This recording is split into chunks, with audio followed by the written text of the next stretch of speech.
And so, in doing paintings, a lot of it's thinking about, do I like it? That's my first benchmark. Can I show it at a show? Will other people like it? And finally, will someone buy it? It's always a good one that no one does. This first painting is called Weltanschauung. It's a German word that means worldview. And for a while, I was really obsessed with water ripples. And so this painting is about 4 by 5. And so the first slide was the basic coat. And so here you start seeing the idea of a drop of water hitting a spot and rippling outwards. You can also see some other junk in my room. Here's how it's progressing along. And so you start seeing the development of color, of different shades, as I'm trying to create the effect of water moving up and down. And I use plastic pickle jars for paint thinner. This is actually kind of the final stage, which I hate taking photos of my own work because it's hard to really do a good job, at least as a painter, to photograph. I'm not a photographer. So if you are one, talk to me and you can help me light stuff right, and we'll do better paintings or better photos so that I can better market myself to you. Now this next painting was called, this actually was called The Scent of War Burns My Nostrils. Now this starts out as a big it was a sheet of plywood that I found by a dumpster. And so I took it home, and a friend helped me cut it up, and we put a base layer coat on it. Now, this one wasn't a planned painting, and so I just started throwing paint essentially on the canvas.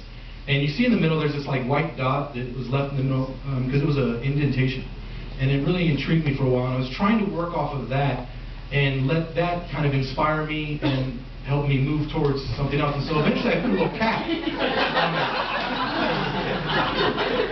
And I liked the idea of the cat, and I was really trying to figure out where I was going to go from there. And you'll see in the next slide, I think the cat's still there, as the paint starts to progress a little bit more. So yeah, there's the cat, and you got some whiskers and a body. But I also was starting to, again, similar to the last painting, build some ridges using circles and painting over stuff to create depth within the painting. Now, eventually I decided I did not like the cat. I'm sorry. Instead, I painted over the cat and worked in more of a motif of smoke.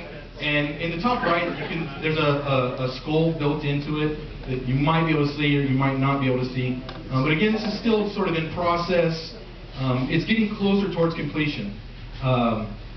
This was almost done. In fact, this is right before I took a photo of it because I needed to use it for a card for a show that I was doing.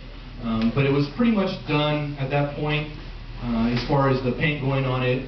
But it did reach a final level, which you'll see in the final slide, where kind of a level of professionalism, where you see it. This is actually hanging on the wall at Ashtree Studios during the Road Festival last year, little promo, where I've got it framed out, which a friend of mine does framing for me. But again, it's taking the creative thing and moving it to that next level to where, okay, yeah, this is a finished project. And this next thing is for a painting I did, which was called Diamond in the Rough.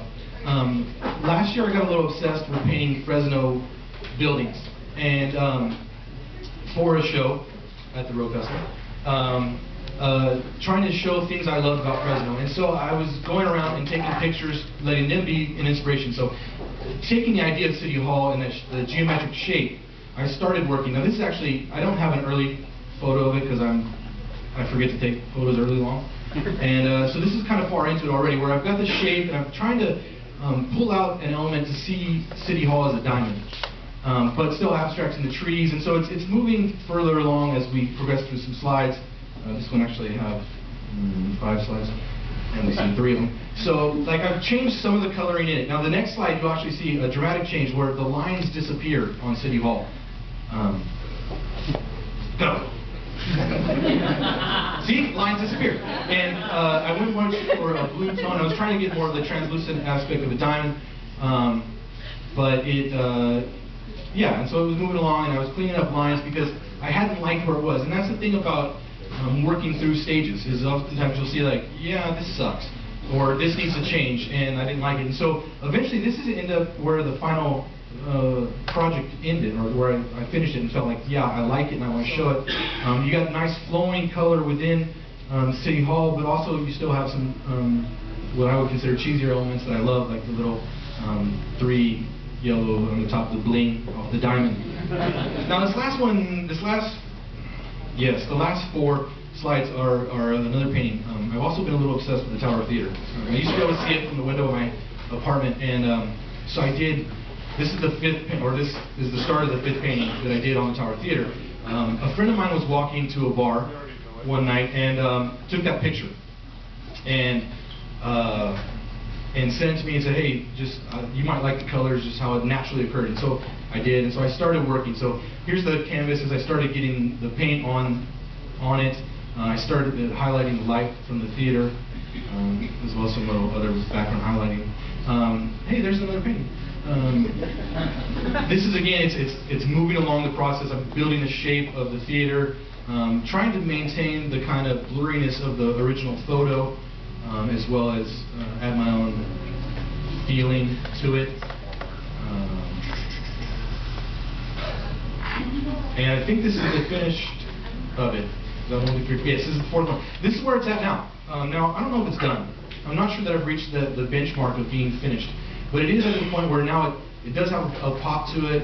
You do get the sense of the clouds and the depth, and of hopefully the light. Now it's much more impressive in person. So see you there.